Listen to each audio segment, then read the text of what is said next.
Ça fait quelques jours que je me suis remis à écrire pour le cinéma, écrire des courts-métrages, des idées que j'avais en tête depuis des années, mais que j'avais encore pas osé mettre sur papier, parce qu'à ce moment-là, l'idée devenait un projet, ça devenait ambitieux. Le cinéma, c'est une passion qui me traverse depuis que j'ai au moins 11 ou 12 ans, ça fait très longtemps que je me dis que je veux faire du cinéma, et là, pour la première fois, j'essaye d'y aller pour de vrai. Cet été, je suis en train d'écrire des courts-métrages, mon but c'est d'en finir plusieurs d'ici la fin de l'été, pour que dès la rentrée, je puisse envoyer ça à des gens, faire lire à des amis, à des gens qui sont dans le cinéma, à des producteurs, tourner les films, les passer en festival, et lancer pour de vrai une carrière de réalisateur scénariste. Parce que l'audiovisuel, j'y suis en tant qu'influenceur avec mes vidéos sur YouTube, Instagram, TikTok, mais le cinéma, l'art, je suis en train d'y aller. Dans cette vidéo, j'avais envie de vous parler de cinéma, parce que c'est le truc qui m'habite, qui me provoque le plus d'émotions, et j'avais envie de vous expliquer comment j'ai développé ma cinéphilie au fil du temps, quelles ont été un peu les grandes étapes,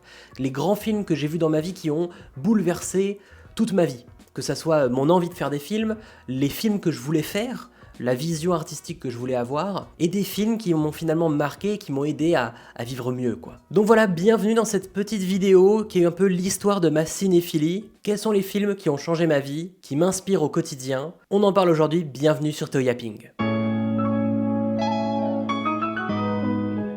Avant de commencer cette vidéo, n'oubliez pas de vous abonner. Ici, je parle en général de sujets de société, mais aussi d'art, de culture. Et je partage aussi de plus en plus mes projets artistiques et mes remises en question. Récemment, j'ai fait des vidéos qui parlaient du fait que j'étais pas mal perdu dans mes projets et que l'envie de faire de l'art était venue bouleverser tout ça. Donc je vais continuer un petit peu de vous partager ça parce que j'ai vu que vous étiez en plus réceptifs et que vous aimez bien quand je parlais un peu de ma vie finalement. Alors je vais pas le faire tout le temps, mais de temps en temps quand même, j'aime bien. Et sur cette chaîne, Toyapping, vous pourrez voir 2 vidéos par semaine, les jeudis et dimanches. Donc n'oubliez pas de vous abonner pour n'en rater aucune prochaine. Le cinéma, au départ, c'est pas quelque chose qui était si présent dans ma vie quand j'étais tout petit. Alors j'ai grandi avec les films Disney, DreamWorks, tout ça, mais j'allais pas vraiment beaucoup au cinéma. Moi j'ai grandi dans une petite ville de Seine-et-Marne. Il y avait un cinéma de la ville mais qui passait 2 films par semaine, il y avait vraiment pas grand chose à voir. On n'allait pas sortir dans les grands centres commerciaux, voir des films au multiplex. La première fois que j'ai commencé à voir des multiplex, donc des grands cinémas avec beaucoup de films, c'était à Torcy, à B2 quand j'étais au lycée. Si vous avez connu Torcy, si vous avez connu cette partie-là de l'Île-de-France, vous savez ce que je ressens. Mais en tout cas, j'ai grandi dans une petite ville où le cinéma, c'était pas un endroit où on allait souvent avec mes parents. Donc les films, je les regardais plutôt à la maison. Je me souviens de grandes émotions de cinéma quand j'étais tout petit, notamment deux. La première, je pense, c'est Le Roi et l'Oiseau de Paul Grimaud, qui était un film d'animation des années 80, je crois, sorti en France début 80, scénarisé par Jacques Prévert. Et d'ailleurs, c'est le film qui a donné envie à Hayao Miyazaki de créer de l'animation, de faire des films d'animation. Pour la petite histoire, Hayao Miyazaki, donc un peu le boss des studios Ghibli, qui a fait Princesse Mononoke, Le Voyage de Chihiro, Mon voisin Totoro, tout ça. Il était étudiant pour devenir réalisateur, mais de films avec des acteurs réels. Et il tombe, lors d'un cours qu'il fait dans son école, il tombe sur des storyboards de travail du Roi et l'Oiseau, donc un film français. Et le film n'était pas encore sorti, donc il voit juste des storyboards, des outils de travail, il se dit « c'est si poétique, c'est fou ce qu'on peut faire avec l'animation ». Et c'est comme ça qu'il s'est mis à faire de l'animation. Et si vous avez vu Le Roi et l'Oiseau, vous voyez les inspirations pour Miyazaki, parce que c'est un film qui est très sensoriel, très poétique. On nous propose vraiment une expérience esthétique en le regardant, et quand on est enfant, on comprend finalement tout, même sans nous expliquer les choses. On comprend l'émotion qu'on nous transmet. Et moi, je me souviens voir ça tout seul, un soir, ça passait sur Gulli, et j'ai fini le film en me disant, c'était pas comme les autres. Ce film-là était différent. Et c'est arrivé à la même chose avec un autre film d'animation qui s'appelle Prince et Princesse de Michel Oslo, celui qui a réalisé Kirikou notamment, et Azur et Asmar. Prince et Princesse, c'est pas un de ses plus connus, mais c'est vraiment un film qui m'a aussi bouleversé, peut-être autant que Le Roi et l'Oiseau, où il y avait cette sensation qu'on nous parlait à des enfants, mais qu'on nous parlait comme des adultes, qu'on n'essayait pas de nous vendre quelque chose de simpliste, de binaire, avec un méchant, un gentil, des gens qui sont punis à la fin et un héros qui gagne. C'était pas ça. Le récit allait plus loin, on nous racontait autre chose de plus poétique.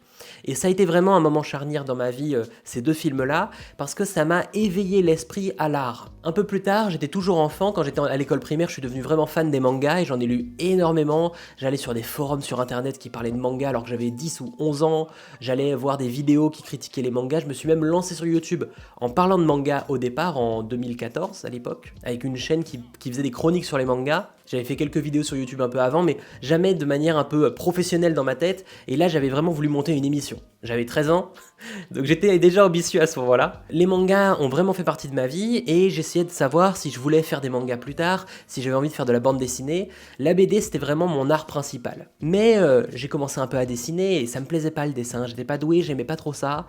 Mais raconter des histoires c'était quelque chose qui me touchait. Et puis je suis tombé dans le cinéma. Je me souviens commencer à découvrir des films quand j'avais peut-être 10 ou 11 ans, pour de vrai, aller chercher des films que j'avais pas vus quand j'étais jeune, quand j'étais plus petit, et aller faire mon petit bonhomme de chemin de cinéphile par moi-même. J'ai d'abord découvert Edgar Wright avec Scott Pilgrim. Je me souviens être chez mon cousin, voir un extrait de Scott Pilgrim à la télé et me dire « C'est quoi ça? C'est incroyable, ça a l'air tellement... coloré, on dirait un jeu vidéo, mais c'est un film, c'est quoi ce truc ?» Et je me suis mis à regarder Edgar Wright, puis j'ai découvert Quentin Tarantino, et là ça a été l'amour de ma vie finalement, le cinéma de Tarantino. Comme beaucoup de cinéphiles, j'ai l'impression. Mais Tarantino, ça a été vraiment un truc très important dans ma vie, le cinéma de Tarantino, parce que je me souviens voir Kill Bill, quand j'avais peut-être 13 ans, et regarder Kill Bill, voir le moment où... Oren Ishii, qui est une des méchantes, qui est une chef de la mafia japonaise, on raconte son histoire et le film passe en animation. Et à ce moment-là, j'avais jamais vu ça dans un film, j'avais jamais vu un film avec des personnages réels, des acteurs, passer en mode animation japonaise. C'était la première fois que je voyais ça. Et quand j'ai vu ça, je me suis dit, waouh, on a le droit de faire ça. Et je me souviens de cette sensation de me dire, le cinéma, on a le droit. Au cinéma, on a le droit de faire les choses. Et ça m'a ouvert l'esprit de me dire, dans le cinéma, je peux faire ce que je veux, je peux raconter ce que je veux, je peux filmer, je peux mettre ce que je veux dans un film. Et je pense que ça, c'est une sensation qu'on oublie souvent quand on veut être artiste, parce que quand on aime un art, on va tellement s'y intéresser qu'on va apprendre les codes, comment l'écrire, comment le filmer, comment faire de la musique, faire de la peinture. On apprend tous les codes, et on oublie qu'à la base, on a le droit de faire ce qu'on veut. Devenir artiste, c'est peut-être se reconnecter avec cette envie-là, de se dire, bah en fait je peux faire ce que je veux dans mon art. Je peux mettre n'importe quoi, je peux même mettre des choses qui sont incohérentes, que personne ne comprendra totalement, mais si ça donne une émotion, allons-y. Par exemple, le cinéma de David Lynch, c'est un peu ça. Beaucoup de gens qui regardent David Lynch comprennent pas forcément. Moi, les premiers films que j'ai vus, j'avais pas compris. J'ai toujours pas compris beaucoup de choses chez David Lynch, mais ça te donne à voir une émotion. Tu ressens quelque chose, tu le gardes en tête, tu vis avec, tu te poses des questions, et finalement, David Lynch, il a un peu posé ses rêves sur le papier, il t'a donné à voir ses propres rêves, ses propres inspirations, et c'est à toi de faire quelque chose avec. Et c'est ça qui est fascinant. Donc je me souviens de ce moment où j'ai vu Kill Bill pour la première fois, et je me suis dit, ah mais on a le droit de faire ça. On a le droit de mettre de l'animation japonaise dans un film avec des acteurs américains, on a le droit de mettre du dessin avec... de la vraie vie, entre guillemets, avec des vrais acteurs. On peut faire ce qu'on veut. Et puis de voir des films qui n'étaient pas montés dans l'ordre chronologique, comme Pulp Fiction, comme d'autres films de Quentin Tarantino, c'est venu me dire, tu peux t'amuser, tu peux faire ce que tu veux avec l'art, c'est fait pour ça. Et ça m'a vraiment bouleversé, et aujourd'hui, le cinéma de Tarantino, c'est pas du tout le cinéma que je voudrais faire, c'est pas le style que j'aimerais faire, j'ai une envie plus naturaliste en tout cas dans ce que je veux raconter, mais par contre, c'est une de mes plus grosses inspirations, et je pense que c'est mon idole finalement, si on doit dire qu'on a un idole quelque part, c'est Quentin Tarantino, parce que j'ai été bercé par ses interviews, par ses conseils, par ses films, par ses références, par son histoire. Je connais sa vie par cœur, je connais le nom de ses parents, où est-ce qu'il est né, je connais vraiment toute sa vie par cœur, et puis je pense que je vois des choses, c'est pas pour me flatter moi-même, mais je vois des choses dans son cinéma que beaucoup de gens qui se disent fans de Tarantino ne voient pas forcément. Quand on parle de Kill Bill, c'est un film qui parle de sa mère. C'est un film qui parle de sa mère, l'héroïne. On a une héroïne féminine qui est en tenue moulante, mais qui pourtant n'est jamais sexualisée. Il y a des choses qu'on voit pas forcément au premier regard dans Kill Bill, et pourtant il y a beaucoup de choix de mise en scène qui sont fascinants. Voilà, plein de choses chez Tarantino qui me touchent beaucoup, des choses très personnelles qu'il partage, et souvent les gens qui ont voulu ressembler à Tarantino n'ont jamais réussi à faire pareil. Parce que c'est quelque chose qui est tellement lui-même qu'on peut pas le copier. Donc voilà, à ce moment-là dans ma vie, on est au collège. J'évolue, je regarde des films et je consomme beaucoup de films. Ça veut dire que j'achète beaucoup de Blu-ray, je vais voir un film, puis je vais regarder le making-of et ensuite je vais voir le commentaire audio. Donc c'est le réalisateur qui parle sur le film et qui explique comment il a filmé chaque plan. Je faisais ça avec les films d'Edgar Wright, Shaun of the Dead, Hot Fuzz, Le Dernier Pub avant la fin du monde. Toute cette trilogie de comédie anglaise un peu survoltée, j'ai beaucoup grandi avec ça quand j'étais plus jeune. Puis j'ai découvert David Fincher, Martin Scorsese, un petit peu tous les grands réals qu'on va découvrir quand on commence à être cinéphile, et tu développes petit à petit ton goût. Tu te poses des questions sur ce que t'aimes, sur ce que t'aimes pas, mais en tout cas à cette époque-là, du collège au lycée, j'aimais plein de films, mais un peu tout le monde aimait ces mêmes films, j'avais pas un goût qui était hyper développé. Il y a une chose qui a beaucoup changé ma vie cependant sur mon attrait au cinéma, c'est que je me suis très vite intéressé au monde du scénario. Et ça vient d'une expérience que j'ai eue. Je me souviens être en vacances dans le sud-ouest, dans un camping. Voilà, j'étais dans un camping, dans un mobil-home de camping. Et j'avais pas envie de sortir, il faisait très chaud. Je regarde un peu sur mon ordi, j'avais 13-14 ans, je pense. Et je tombe sur un blog qui s'appelait Scénario Buzz. Scénario Buzz, c'est un blog qui n'existe plus, qui a été créé par Nathalie Lenoir, une scénariste française, qui partageait son quotidien de scénariste, ses conseils d'écriture, sa routine d'écriture et toutes les découvertes qu'elle faisait au jour le jour. Et je me souviens regarder ce blog tous les jours pendant des années et être ultra fan de son travail, de ce qu'elle partageait. Et en fait, j'ai découvert ce qu'était un scénariste à ce moment-là. Au début, je me disais j'aimerais trop faire du cinéma, mais je savais pas trop à quoi ça ressemblait. Et là, j'ai commencé à comprendre comment le cinéma se faisait. D'abord avec cet attrait pour l'écriture, pour le scénario, de comprendre comment une histoire est ficelée. J'ai acheté des bouquins de scénario. J'ai regardé plein de vidéos de youtubeurs qui parlaient de conseils d'écriture, de réalisation, de mise en scène. J'ai lu des livres de scénario, notamment Save the Cat de Blake Snyder, qui est un peu un classique de structure de récit, qui est très simple à comprendre et du coup c'est un peu comment faire un film efficace. Et aujourd'hui, ces codes-là, je les trouve intéressants, mais j'ai pas du tout envie de les suivre à la lettre, parce que tu fais juste une histoire qui est hyper normée, standardisée. Mais je pense que c'est intéressant de connaître les codes pour pouvoir les briser après. Et à cette époque-là, j'avais 13, 14, 15 ans, je me mets à lire beaucoup sur l'écriture, à consommer beaucoup de films, à comprendre comment les films sont faits. Et après le lycée, forcément, j'ai cette envie d'aller dans du cinéma et je rentre en fac de cinéma. Licence de cinéma, c'est une manière de faire des études de ciné sans avoir à payer 7000 € l'année à une école privée, parce que c'est public, c'est la fac. Et la fac où j'étais, c'était plutôt cool parce qu'on avait à la fois de la pratique et de la théorie. Et là-bas, je me forge vraiment un style de cinéma complètement différent. Je m'intéresse à des courants entiers. On a vraiment vu un peu tout le cinéma américain, depuis le cinéma muet jusqu'à maintenant, avec des courants artistiques. On a découvert le travail de John Ford, qui a vraiment été hyper impactant dans tout le cinéma classique hollywoodien. J'ai vu du cinéma français, du cinéma italien, notamment un petit peu ces grandes cinéphilies-là, toute l'histoire finalement du cinéma et comment cette histoire se répond, comment les films vont parler des autres films, comment une époque va répondre à une autre. Et quand tu vois tout ça, tu t'intéresses encore plus au cinéma, parce que tu comprends ce que le cinéma veut dire derrière l'histoire. Derrière la petite histoire qu'on nous raconte dans un film, on va finalement s'intéresser à ce qu'il y a derrière, à qu'est-ce que ça dit d'une époque, qu'est-ce que ça dit du cinéma de l'époque, qu'est-ce que ça veut raconter dans le cinéma, qu'est-ce qu'un film veut dire en s'inscrivant dans un mouvement artistique, dans une époque de film. Tu vois que le cinéma américain des années 70, il y a un style très jaunâtre, un petit peu très réaliste, parce que c'est une période où tout le monde a peur avec la guerre froide, donc c'est un cinéma d'espionnage, c'est un cinéma de la paranoïa. Et là tu comprends ce que le film veut te dire.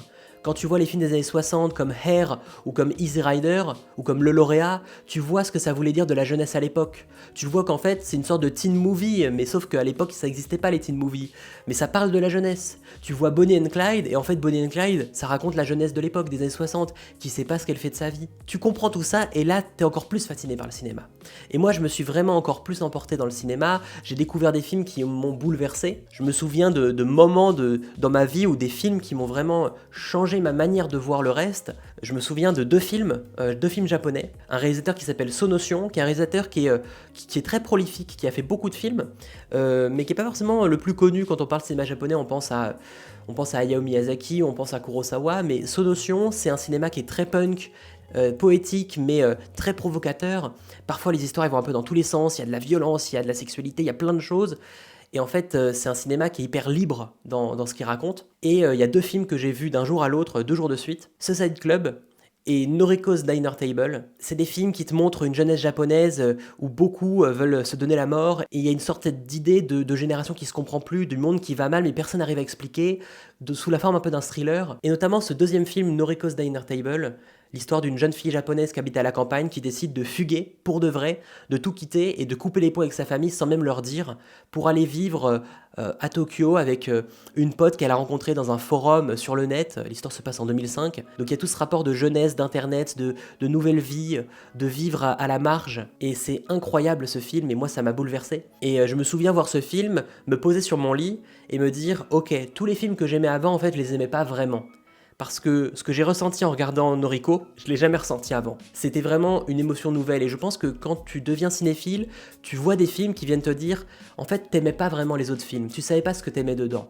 Là, ce film-là, c'est ça que tu aimes. Et moi, j'ai aimé l'utilisation de la caméra numérique, le petit caméscope, qui me rappelait finalement des vidéos que je regardais sur YouTube. J'ai aimé cette voix off qui est constante durant tout le film et qui te fait rentrer dans la tête du personnage. J'ai aimé ce rapport à la jeunesse, ce rapport à Internet, à la technologie, aux familles dysfonctionnelles, aux générations qui ne s'entendent plus. J'ai aimé tous ces choix-là et ça m'a tellement parlé. Et je pense que ça a été un grand moment de ma cinéphilie de découvrir le film Noriko's Dinner Table, qui est un film très spécial, mais que je vous conseille quand même de découvrir. Ça a vraiment amené plein de nouveaux films que je me suis mis à regarder, qui étaient plus exigeants.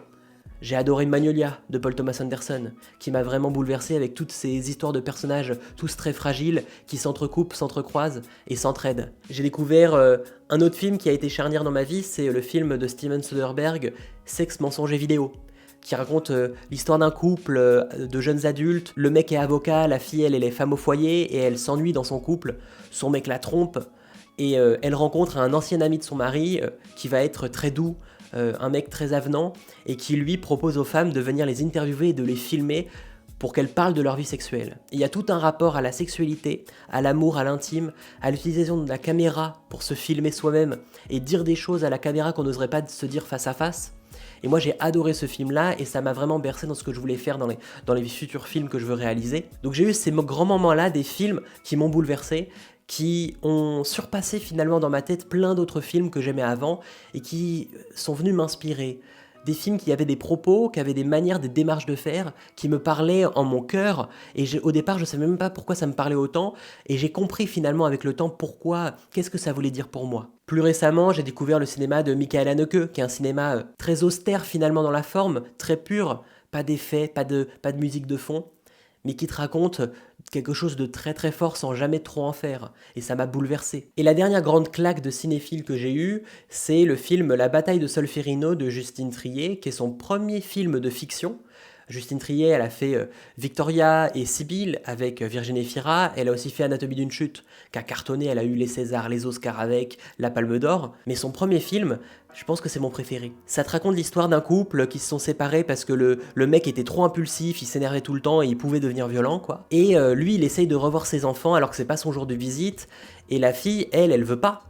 Et elle est occupée parce qu'elle est journaliste, et ce jour-là, elle doit aller couvrir le QG du Parti Socialiste, rue de Solferino à Paris, pendant les élections de François Hollande. Et le film, il est filmé pendant l'élection, avec des vrais militants derrière, ils sont en train de disputer dans la rue, alors que derrière, il se passe l'histoire de France, quoi, et Hollande qui est élu, avec des vrais militants derrière qui sont pas des acteurs. J'ai adoré ce film parce qu'il venait mettre la caméra sur une histoire intime, alors qu'il y avait quelque chose d'important derrière, mais qui venait nous dire que c'est tout aussi important, la petite histoire de ce couple.